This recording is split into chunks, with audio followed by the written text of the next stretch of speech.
Welcome to the Signature Books podcast. I'm Devery Anderson, and I'm marketing manager at Signature Books. And today I'm going to be talking with Gary Bergera, and we're going to be discussing the book by Richard S. Van Wagoner, Born Seer, Joseph Smith, American Prophet, 1805 to 1830. This book covers his early years.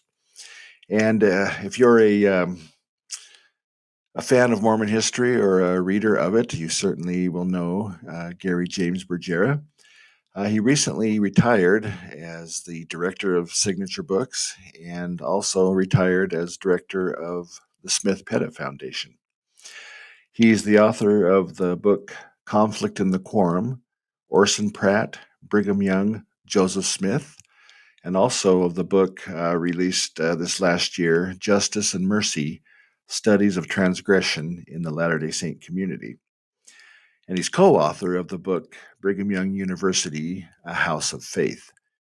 He's been the editor or co-editor of several books, Line Upon Line, Essays on Mormon Doctrine, The Autobiography of B.H. Roberts, Statements of the LDS First Presidency, and Confessions of a Mormon Historian, the Diaries of Leonard J. Arrington, 1971 to 1997. Those are books he was editor of. He's co-editor of Joseph Smith's Quorum of the Anointed, a documentary history, 1842 to 1845, The Knottview Endowment Companies, a documentary history, 1845 to 1846, and On Desert Trails with Everett Roos. In 2018, he was honored by the Mormon History Association with the Leonard J. Arrington Lifetime Achievement Award. All right, Gary, thanks a lot for joining me today. Appreciate it. Thanks, it's a pleasure. All right, so today, what we're going to do is discuss the first of three biographies on Joseph Smith that Signature Books has published. It's a 3-volume biography, so I haven't done a page count, but I think between the three of them, it's around 2,000 pages or close to it, or in that ballpark anyway. And the first one was written by Richard Van Wagoner. It's called Born Seer, Joseph Smith, American Prophet, 1805 to 1830. So this covers his early years. And the other two are also out. One covers the Kirtland, Missouri years from 1831 to 1839. The third one covers the Nauvoo years from 1839 to 1844.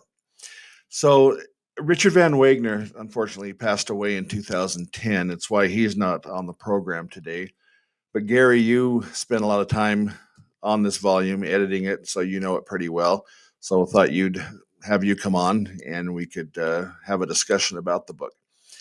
And a couple other reasons too. This 3-volume biography project, I think, was your idea originally. And so can you discuss that a little bit? When did this begin, and what did you want it to accomplish, the 3 books?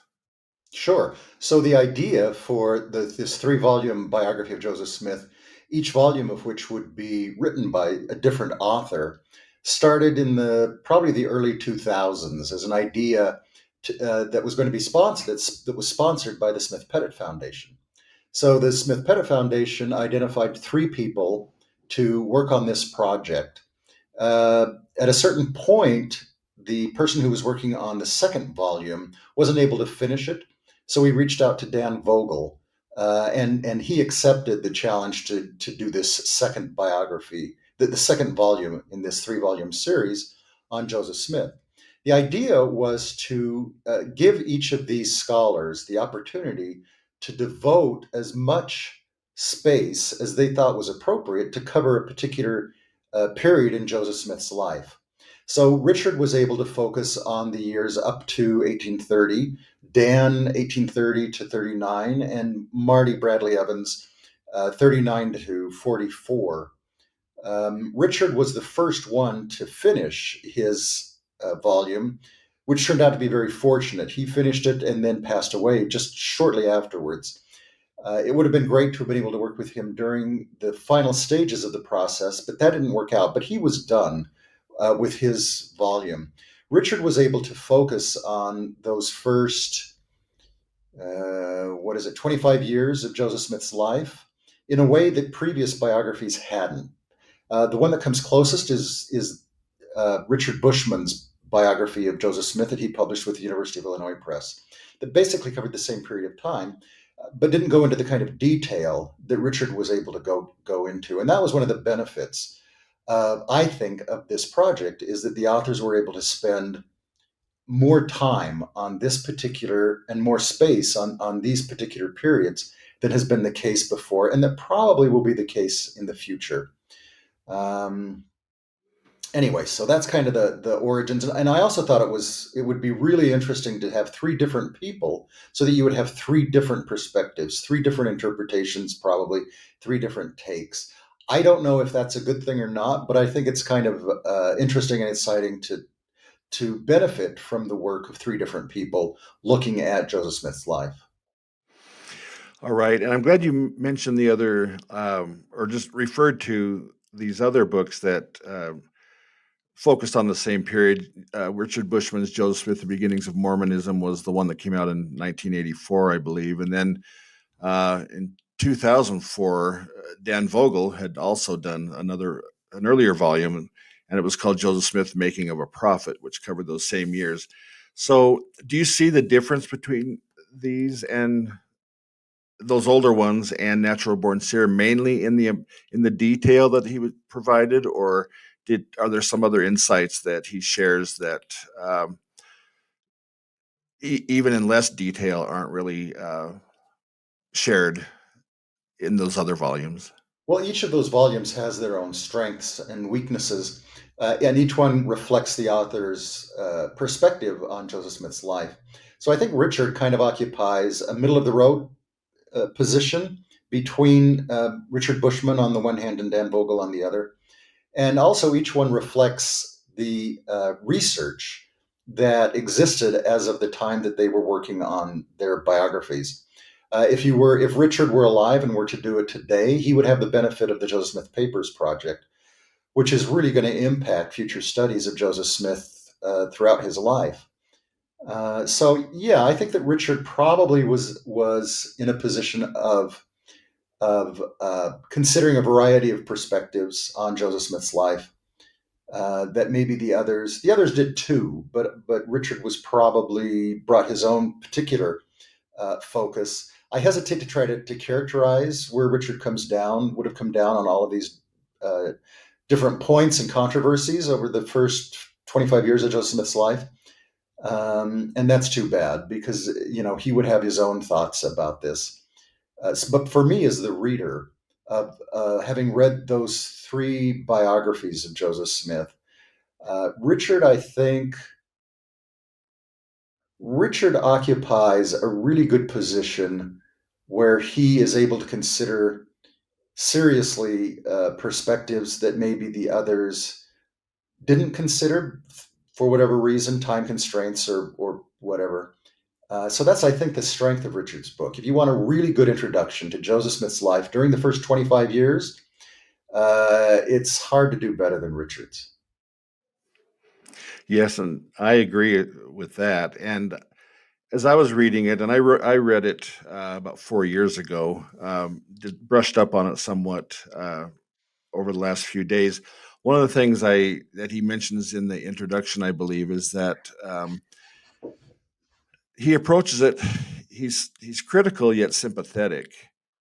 And did you find that to be true with him? And do you see that as an approach taken by the three authors? Do they have that in common? Oh yeah, I think that's what makes the three books good, is that they're all they strive for balance and for objectivity. They also bring their own perspectives and their own judgments to bear on Joseph Smith and on his actions and his motivations.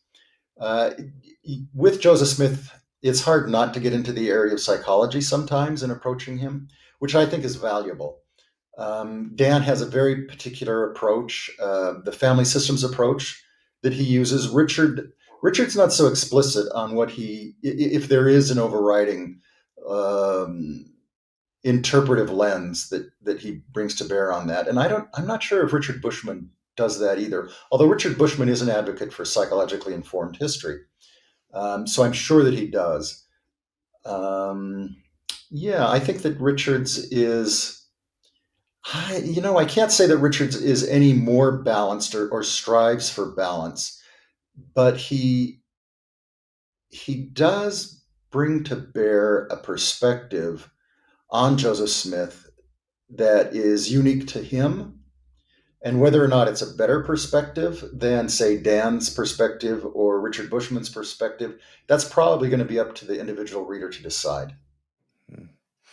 One thing I liked is that because of the amount of space he had, he was able to really put the Smith family in context with their times. Like for a typical family in upstate New York at the time, a rural family, how they would have lived, what they would have even eaten typically, and things like that.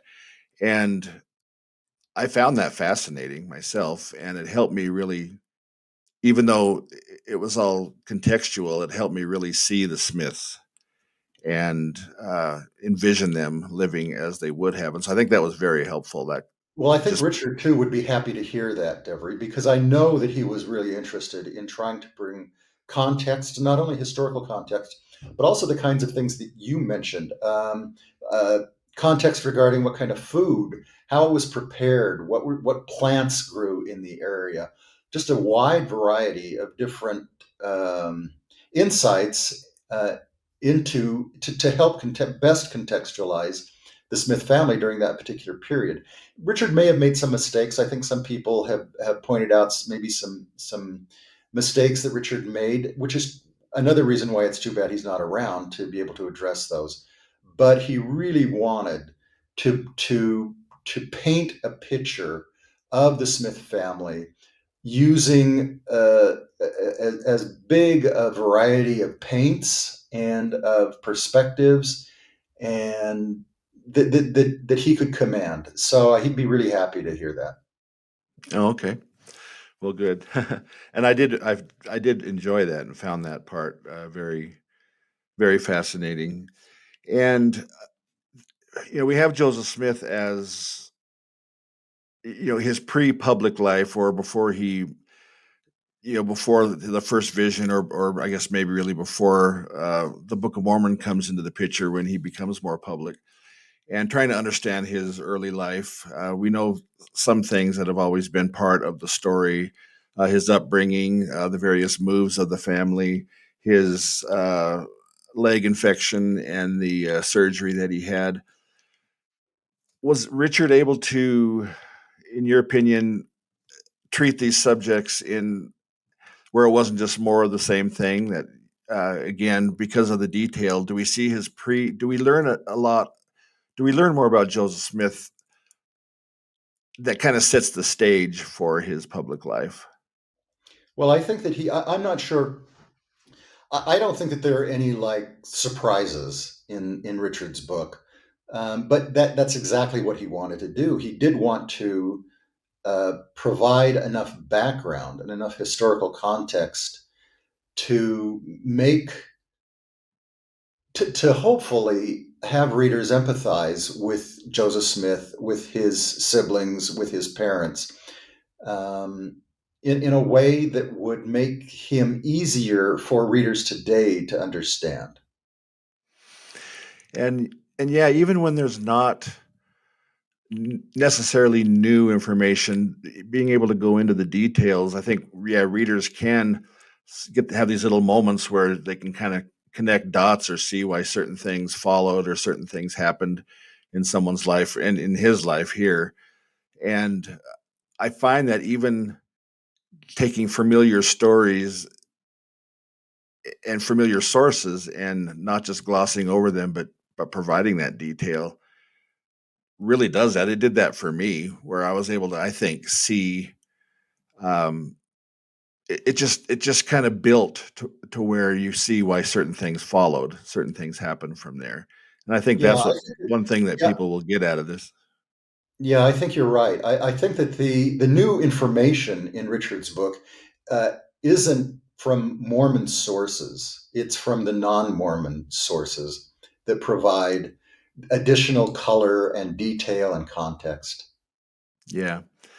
And some of those details, when you think about, well, when you think about when Bushman's first book came out um, back in '84, this was prior to Quinn's book on magic, early Mormonism, the magic worldview.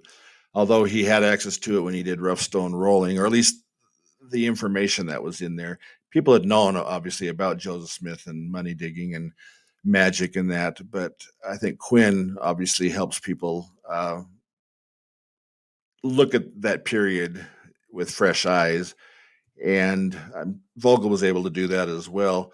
But what do you see? How did Van Wagner, in your opinion, treat the influence of magic on Joseph Smith and on the family?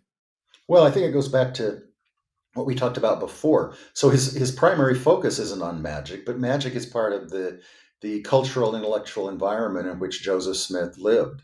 So I think that Richard saw magic, folk magic, as part of that environment to be discussed in a balanced way and not, I don't know, overemphasized. Hmm. The connection between just religion of a visionary nature and that and magic. I think you can't separate the two really. Right. And And I think that was Richard's perspective as well, is that you can't separate those two. They're all part of a spectrum. yeah, and that's another thing I really like about the book, and that he had the space he had to deal with that because it needed that kind of treatment. I think to really be a contribution. I know in Vogel's first book on Joseph Smith, Making of a Prophet, he spends a good chunk of the book analyzing the Book of Mormon and uh, making a case how the text of the book was influenced by Joseph Smith's life, the life he had lived, and seeing a lot of parallels in there. How did Van Wagner approach the Book of Mormon? I think, and you'll have to remind me because it's you have read Richard's book more recently than I have, but I think he spends a chapter on the Book of Mormon, and I think his approach to the Book of Mormon is that it's primarily a product of the 19th century and reflects a lot of 19th century issues. I don't know that Richard gets much into the family dynamics and how that may have impacted the Book of Mormon. I think he's more interested in the broader cultural context and impact on the text of the Book of Mormon. And how does he? Because during this time, Joseph Smith's associating with a lot of people. He gets married, so he has in-laws. He has Martin Harris coming along, helping him with the Book of Mormon, and then later Oliver Cowdery, and then of course there's the experience of the three witnesses and the eight witnesses. So he has all these people suddenly he's bringing into his life and into this work who are sharing it with him to some degree. How does he treat these individuals? Was he able to flesh out these relationships where we really see the influence that Oliver Cowdery may have had on him, or Martin Harris, or any of these others outside of the family? I think he wanted to. I think Richard wanted to bring each of these secondary characters to life for readers.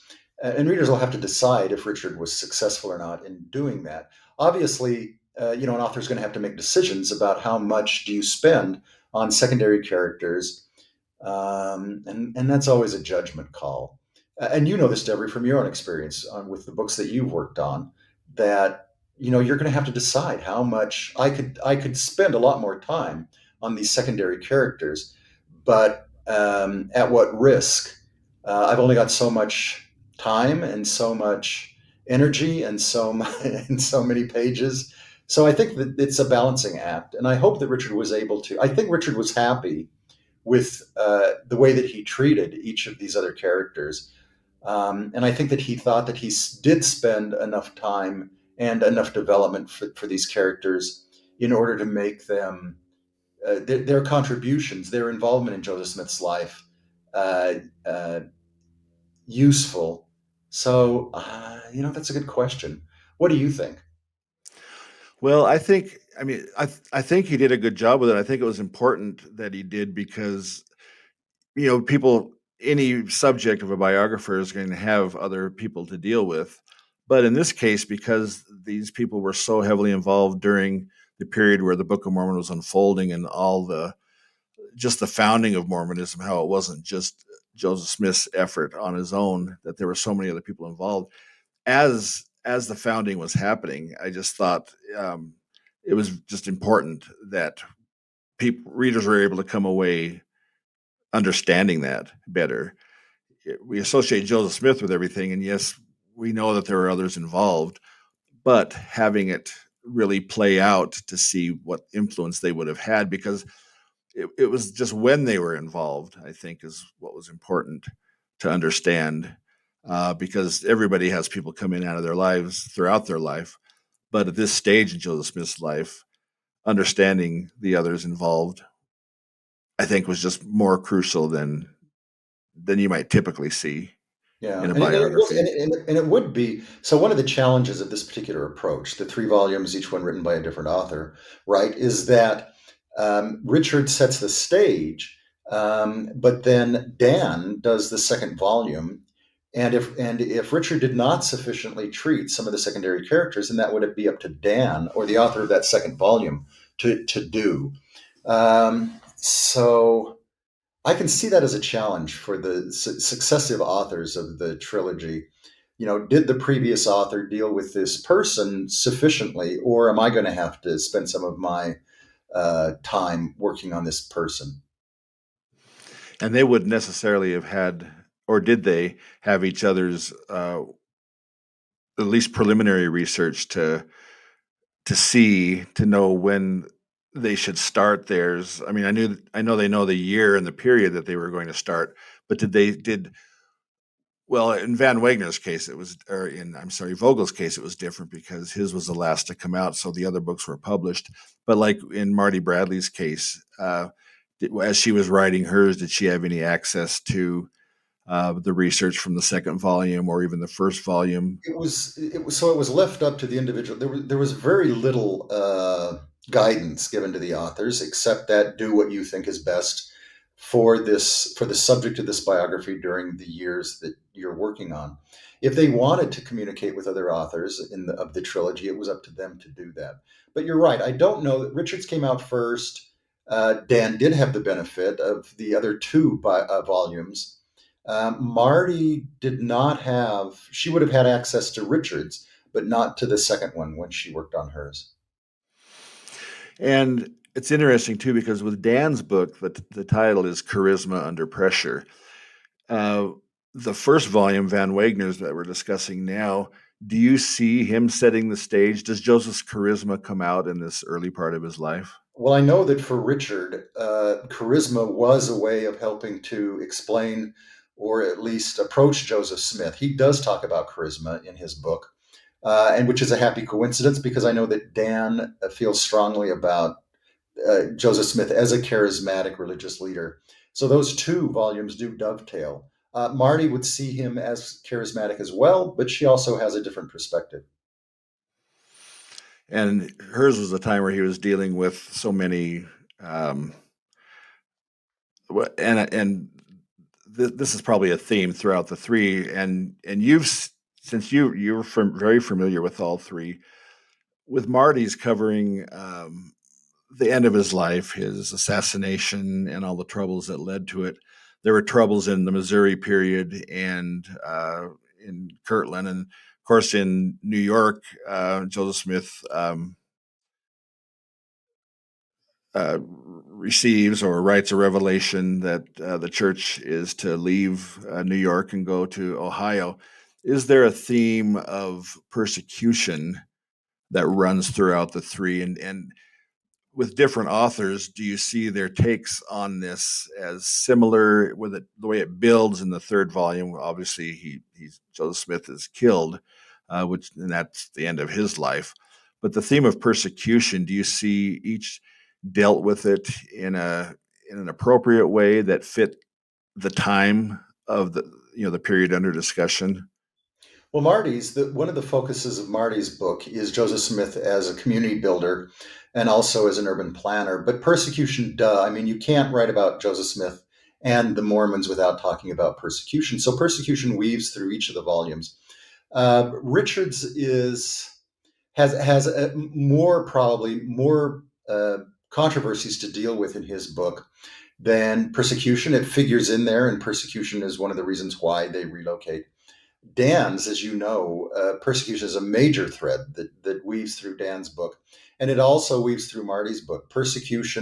The um, the persecution of Missouri is like a shadow that hangs over Joseph Smith and the saints in Nauvoo. So you can't talk about this period of history without talking about persecution as a major theme, and each one does. Okay. And this book, Van Wagner's, of course, as we've been mentioning, it goes over his early life, his early experience as a prophet or prophet to be, which would be his early visions, the Moroni experience, the coming forth of the Book of Mormon, and then its publication in March of 1830, and then the founding of the church shortly after. Does Richard see the founding of the church as kind of a later thought or development, or that it was in the works the whole time, that Joseph Smith knew he'd be founding a church, that the Book of Mormon was a prerequisite to that, or was a church a later idea?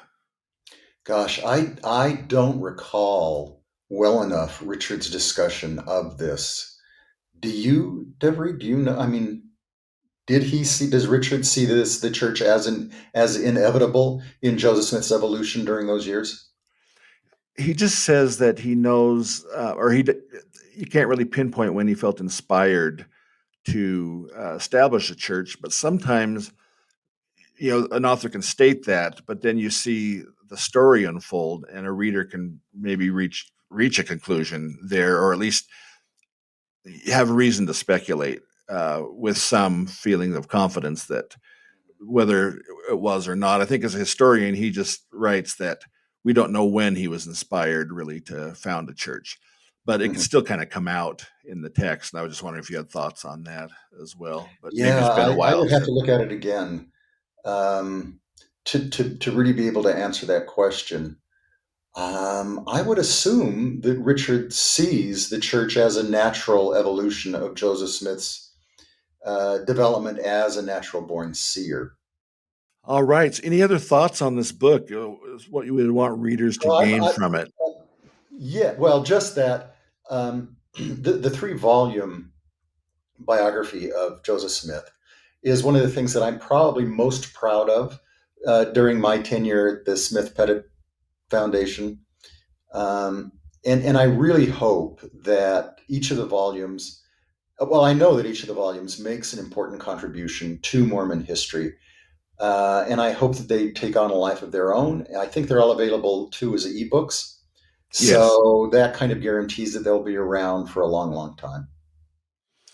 Yeah, and I think it's the only time, even that a multi-volume biography of Joseph Smith's been done. Even a smaller pocket-sized one, which you might see sometimes with other uh, people.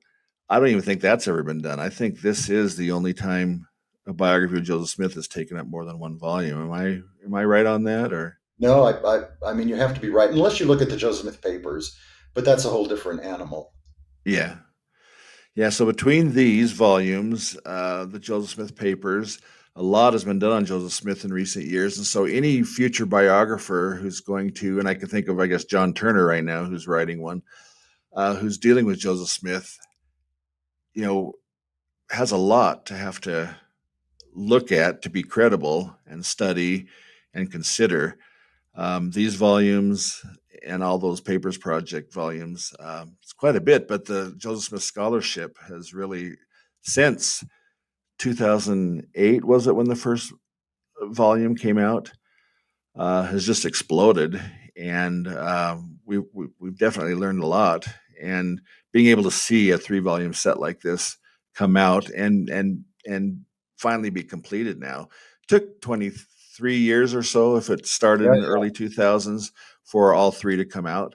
But and we'll be discussing Dan's volume in a few weeks, but uh, it's something that I think is a major contribution, and I want people to take advantage of it by purchasing them, reading them, and coming to a greater understanding. I think this is exciting to see this come to fruition. And Dan's volume is humongous, and it was kind of a neat way to end it all hmm by having that yeah. monster of a book come out now to complete this project. So um, MHA this year is in a couple of weeks at the site of the church founding. It's going to be in Rochester, but there'll be some tours of the Palmyra area and where the Book of Mormon was published, the Hill Cumorah, the area where the church, was founded.